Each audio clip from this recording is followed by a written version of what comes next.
I'm Alex Schiffer. This is Blair Kerkhoff, Kansas City Star. We are live from the Purdue press box.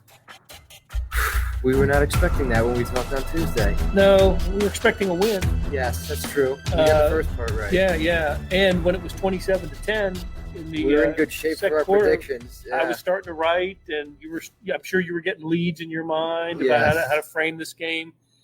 And then the momentum shifted, and then it was just tight the rest of the way. And I think I think this is right. Missouri twice blew double-digit leads. Yes. Right? So 27-10, and it became 27-27. Then they went up 37-27. Yes. And then 37. It was 37-24, and then it got back to 37-27. Yeah. But they won. 3-0 for the first time under Barry Odom. Georgia comes to town next week. You know, I guess we're giving away a little bit of our hand for what we're going to write about, but, you know, a week ago we're talking about maybe college game days coming to town. Maybe they give Georgia a game. This is Drew Lock's Heisman moment, and a lot of that's still on the table. I don't think they have any shot at game day after tonight. But no. But now you kind of go into that game, and it's like, well, we knew they were going to be underdogs. We knew that it was going to be a tough one. But now it's like all the things they have to address. I mean, the pass defense was awful, and obviously Georgia has two amazing quarterbacks. Right. Offense, the running game took up a step up tonight. I thought Larry Rountree had a great game, and they did a lot without Emmanuel Hall, but still, I mean, Drew Lock had a hell of a time for his first pick of the season, and it was a pretty, as you said, he underthrew Jalen Knox. If he connected a little more, he had a touchdown. Yeah. But just a lot to kind of throw flags at. Well, I think there's two ways you can look at this game, and we're going to write about both of them. Mm-hmm. One is, David Blau, who had a great game against Missouri last year in Columbia, and then is mediocre the rest of the time, is mediocre this year, and then sees Missouri again and goes crazy. 572 yards, the most, I think, ever against a Missouri team, right? Mm-hmm. David Blau. Yes. David Blau. Not Drew Brees. No, not Drew Brees. Not Kyle Orton. No, not Glenn Dawson, not Bob Greasy. None of the great quarterbacks that have come through here. David Blau. So there's obviously a level of concern there. The other way to look at it, and I'm writing about this, I'm going to write about this, is they won a game in which, there were times when it looked like they could lose it. I mean, lose it it would have been a kind of a shocking loss if they had lost it. But you can't tell me that when the Purdue apparently had a touchdown with 3.5 minutes to go, signaled touchdown to take a 3-point lead, that you weren't thinking, man, they're going to lose this. Missouri's going to lose this game, and now we've got to kind of. We spent the whole game thinking about this game in a certain way. Now we got to think about it an entirely different way. Yeah.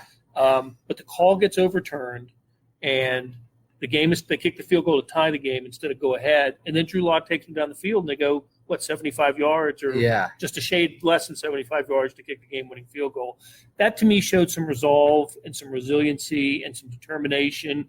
All good qualities to have, but man, 572 passing yards. Yeah, the big takeaway I had, I don't know if you were at the game last year against Missouri, South Carolina, but they had momentum early in that game, and then they gave up the return to Deebo Samuel. Locke throws the pick, and then the following drive, South Carolina scores, and just in like 3 minutes, the air came out of the balloon, and they didn't know what to do. I was talking to some of the guys from the team last year, and they kind of said that end of the first half is 27-10, and all of a sudden it becomes 27-14. That was kind of a deja vu moment of a little bit of time, and all this stuff happens, but as you said, to their point, they didn't let it. They were bent, not broke, to go with the motivational talk. Go ahead. Let's look at a couple specific things. I want to get your thoughts on this because we were talking about them during the game. So it's late in the first half, so late in the second quarter, and Missouri faces a 4th and 4 they had to have been at like the 35 or so. They had already converted a 4th and 8. From and picked up a 30-yard pass. It was a great call and execution. They also had gone kind of a quick snap on a 4th and 4 from Missouri side of the field and picked up a first down. But on this 4th and 4, they elected to kick a field goal. Brought out McCann to kick a field goal. That gets blocked. Purdue recovers, and they go right down the field to score. You talk about a momentum shifting moment. Yeah. And I just both of us looked at each other and said, why are they kicking the field goal here instead of, continuing their success on fourth down or at least punting them deep? What did Barry Odom say about that? I thought his answer was rather concerning because he said that I asked him about it. I said, what made you decide, you get a 4th and 8, why made you go 4th and 4? And he said, you only want to take so many shots on 4th and 4 on 4th down. And I asked the guys if we felt comfortable with the call, and there was some indecision, so that led us to the field goal. And to me, I took that as him and Derek Dooley weren't on the same page. And to me, it's like time to be on different pages is during fall camp. I mean, right. It's end of the first half, Purdue's making a run, and you can't make up your mind. I mean, what are we going to do, flip a coin? I mean, yeah, so, I thought that was a very alarming answer Barry gave. So, yeah, I got the sense that there was a little, not miscommunication, but just some uncertainty. And in a moment like that, you don't want uncertainty.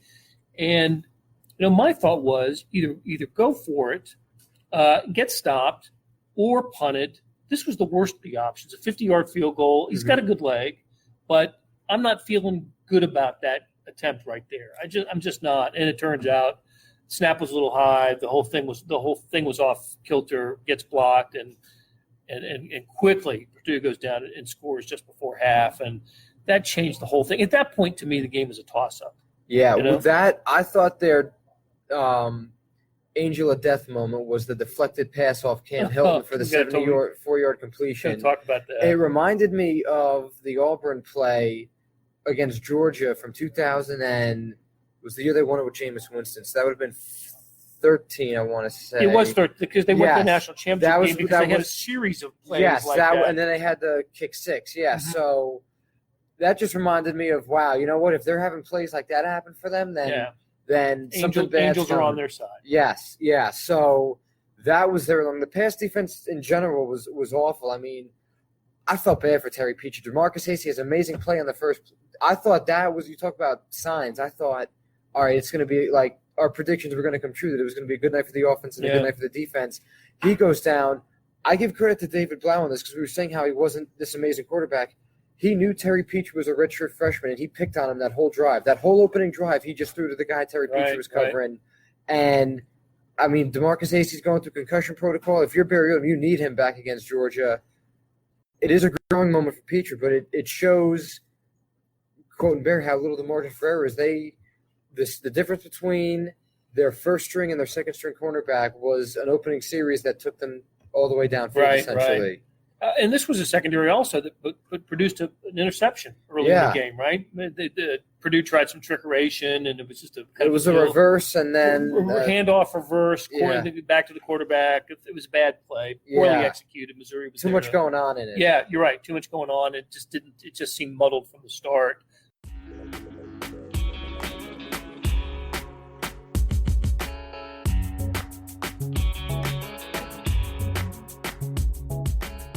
Hey, it's Blair Kerkhoff, and if you're listening to this, you love Kansas City sports, whether it's the Chiefs, Royals, Sporting, Mizzou, KU, or K-State. And no one covers these teams like the Kansas City Star. If you currently subscribe to the paper or have a digital subscription, thank you for your support. And if you don't, here's a great offer. It's called Sports Pass, unlimited digital access to every sports story and video on kansascity.com. And it's just $30 for the first year. It's the best sports value in town, just 8 cents a day or $2.50 a month. You can't beat that. Subscribe now at kansascity.com/sportspass.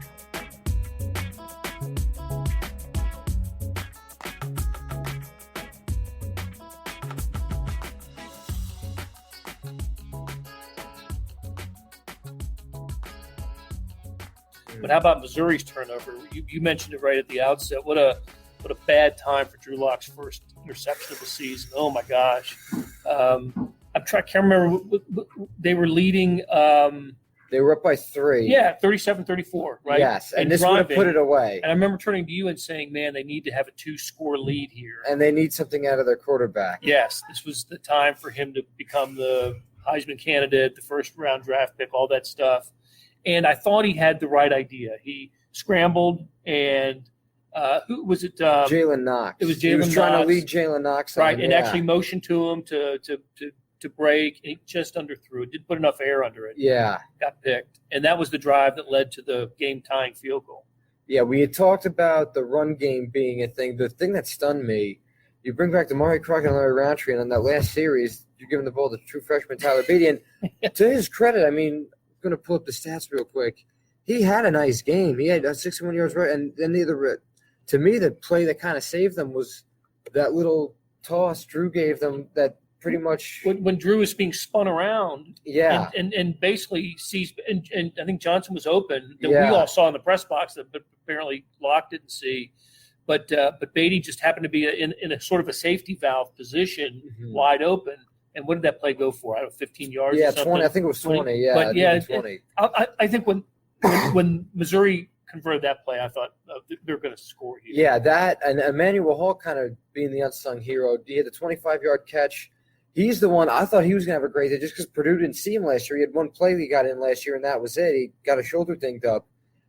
He had the 25-yard catch, which really I thought the Beatty play made me feel optimistic they were going to finish it. But when he had the catch to get them at the 14, it's like, all right, now they have time to waste. And this is after Hall had the ball bounce off his head in the first. The first he had two series. drop touchdowns essentially in the first series. Yeah.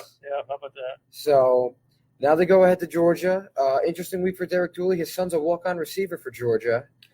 But biggest home game of the season, 11 a.m. kickoff.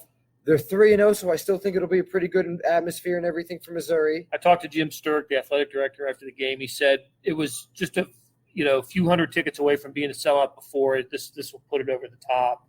So it'll be the first time the stadium has been full this year. 11 a.m. kick, as you said. Georgia coming in. It'll be the best atmosphere game of the year, I think, for Missouri. Yeah, this is obviously a gigantic week for them because if they pull it off, all of a sudden the SEC East is open. Drew Lock going to New York for the Heisman has a lot more legs to it. Yep. And they'll definitely be ranked. They're not going to be ranked after this. They might even lose votes in the coaches poll after this. But there's so much on the line, and yet I feel like we're coming out of this game, and the talk isn't really 3-0. It's more of how are they going to hold their own? And sometimes that can be good for a team's focus. Now, you win the game, and then the coach has something to yell at his team about when they get back for practice. And, when they get in the film room and say, we absolutely can't play that way. This is what you need to do. But it's also entirely possible that Missouri doesn't have the ability and the talent to Georgia's the Alabama of the East right now. Yes. Yes, that's exactly right. And, Missouri might have to trick them, defensively. Obviously, Georgia is balanced, and it'll be the second toughest task of the year for the Tigers, with the toughest coming 2 or 3 weeks later after the open date in South Carolina and then at Tuscaloosa. So not many people playing both of those guys this year, Georgia and Alabama. Missouri gets them both. And we talked about Georgia's offense. I mean, this pass rush is MIA. I thought it'd be funny if I had the time for a Photoshop of like a missing poster for Terry Beckner. We obviously knew they brought back a lot inside at tackle, and that D-end would be concerned. You could have had a lawn chair back there tonight. I mean, they weren't even close. Chris Turner had 1 sack, but they got David Blau to scramble a few times, but then they just had these wide open holes, and they just were giving him yardage. Yeah. And Blau's an entirely capable runner. He hurt him with his legs tonight. And Drew Lock had a rushing touchdown, which was interesting. Second in as many weeks. Yeah. So I thought Missouri's offensive line played really well tonight. You talked about how well they ran the ball. That Drew Lock didn't hardly felt any pressure at all tonight, and they finally, maybe for the first time this year, had the sort of running game that I expected them to have. Yeah, this was a game that and Damari Crockett, I don't know what's wrong. I mean, Larry Roundtree at the game, you thought Tyler Beatty was again the hero at the last minute, but Damari Crockett, what was his rushing yards? I don't even know if he hit 100 tonight. He had 6 carries for 17 yards. I don't know what he's put on a lot of muscle. Maybe he's too heavy. I don't know what it is, but right now, if I'm Barry Odom, I'm riding Larry Roundtree and then Tyler Beatty, and then I don't know what to do with Crockett. I don't know either. I don't. They're gonna have to figure that out because we go into the season thinking he's 1A, right? If not 1. Yeah. And now there was up to now you're just wondering what's going on there. Where is it with him? He's Roundtree just strikes me as being more physical. He's a little bit bigger and more welcomes physical. contact. Yeah, and that serves Missouri well. But he's got to be your lead dog now, I think. He's got to get the bulk of the carries. Yeah, and then with them not having Emmanuel Hall, the Jalen Knox I thought also he had a lot of big catches for them, whether it be just for a first down and milk the clock. I thought he had the nicest touchdown of the night with the 60-yard slant or skinny post, whatever you want to call it. Right. I mean, I thought the one good thing to take away from this is that they didn't really have – Alberto had the 2-yard fade, like whatever, and he could have caught up. But they didn't have Emmanuel Hall and they didn't have Demario Crockett yet. They had other guys kind of step up, and it wasn't like, usually you have to kind of go through the bad to get to the good. But Beatty and Knox, you kind of light a fire from them, and they gave them everything they needed. Well, I'm not worried at all about this team's offense. I mean, we can nitpick Crockett and wonder how the receiving core is without Hall, like it was in the second half. But they've got guys to get the job done. It's the takeaway from tonight is the secondary. Mm-hmm. How they're going to get that fixed in a matter of days against one of the two toughest teams you're going to play this year. Yeah, the one good thing I did think about the defense tonight, Cale Garrett cleaned up a lot. You remember when Kentrell Brothers, Barry Odom was the defensive coordinator and Kentrell Brothers was the All-American. The reason why that defense was so highly ranked is because he was able to clean up a lot of their mistakes. And I think that's big if Cale Garrett can be a guy like that where there's a lot of inexperience on the defensive end and in the secondary. If he could be that medium guy that makes both sides easier, that's big for this defense. So I thought he didn't have a tackle for loss, I don't think, but there was a lot of – I heard his name called a lot. Yes, I thought he had, let's see, for tackles, he wasn't their leader. 7 tackles, 2 tackles for loss. So I thought he had a very good night. Yeah. And I thought that was encouraging. Adam Sparks also 11 tackles, many against his brother. Yeah, but he was also burned a lot tonight too. Yes. I saw 14, chasing down guys. Yeah, a lot tonight. What an awkward conversation at the Sparks family dinner table. I mean, the brother has the touchdown called back. Yes, yeah. But they barely won. But I guess Purdue won last year, Mizzou won this year, so they're kind of even. There you go. Yeah, just. Tell you what, Purdue's not that far off. They're going to win some games. Yeah, they're 5-6 plays away from 3-0. They are. They're going to be fine. I don't know who they have coming. I know that they're at Nebraska in a couple of weeks, but that was a good team. It was a good offensive team we saw tonight that battled, and almost got it done against a team that we think is pretty good in Missouri. Yeah, I don't want to give a score prediction for Missouri-Georgia yet because I want to see. Yeah, let's wait till midweek. Yeah, but what do you think the line opens up at? Do you think Georgia's a double-digit favorite on the road? Not double-digit. I think it'll be 7 or 8. I was going to say 8.5. So Missouri was like a 6.5-point favorite here, right? People thought that was insanely low. That Vegas knows what it's doing. Absolutely, it knows what it's doing. Georgia will be 6, 7, 8, somewhere in there. I'm pretty sure it'll be. It won't be enough to tick off fans. I think Missouri fans are pretty realistic about this team, and they were mad tonight. I could tell there was some anger, social media about how this game was unfolding. But look, show up. Let's see what happens Saturday. At least it's it's a big game in Columbia that we haven't had that Missouri hasn't had in a few years. The one thing I keep thinking back to with this is that the last time Georgia came to Columbia was Barry Odom's first season. They nearly pulled the game off, and then there was the blown 4th down coverage that would have been Eason, I want to say. Or that would have been – I always confuse the two Jacobs. The one that transferred to Washington, that would have been Fromm, I want to say. No, it would have been Eason. It would have been Eason. I mean, Barry Odom was very emotional in that press conference. I thought he was going to cry for me. It would have been a huge win for him as a first-year coach. I kind of feel like there was a little bit of that in the seniors' mouths and everything. That would have been a huge win for them. Sure. So it could get interesting again if they win. All bets are. If they win next week, everything that we just said.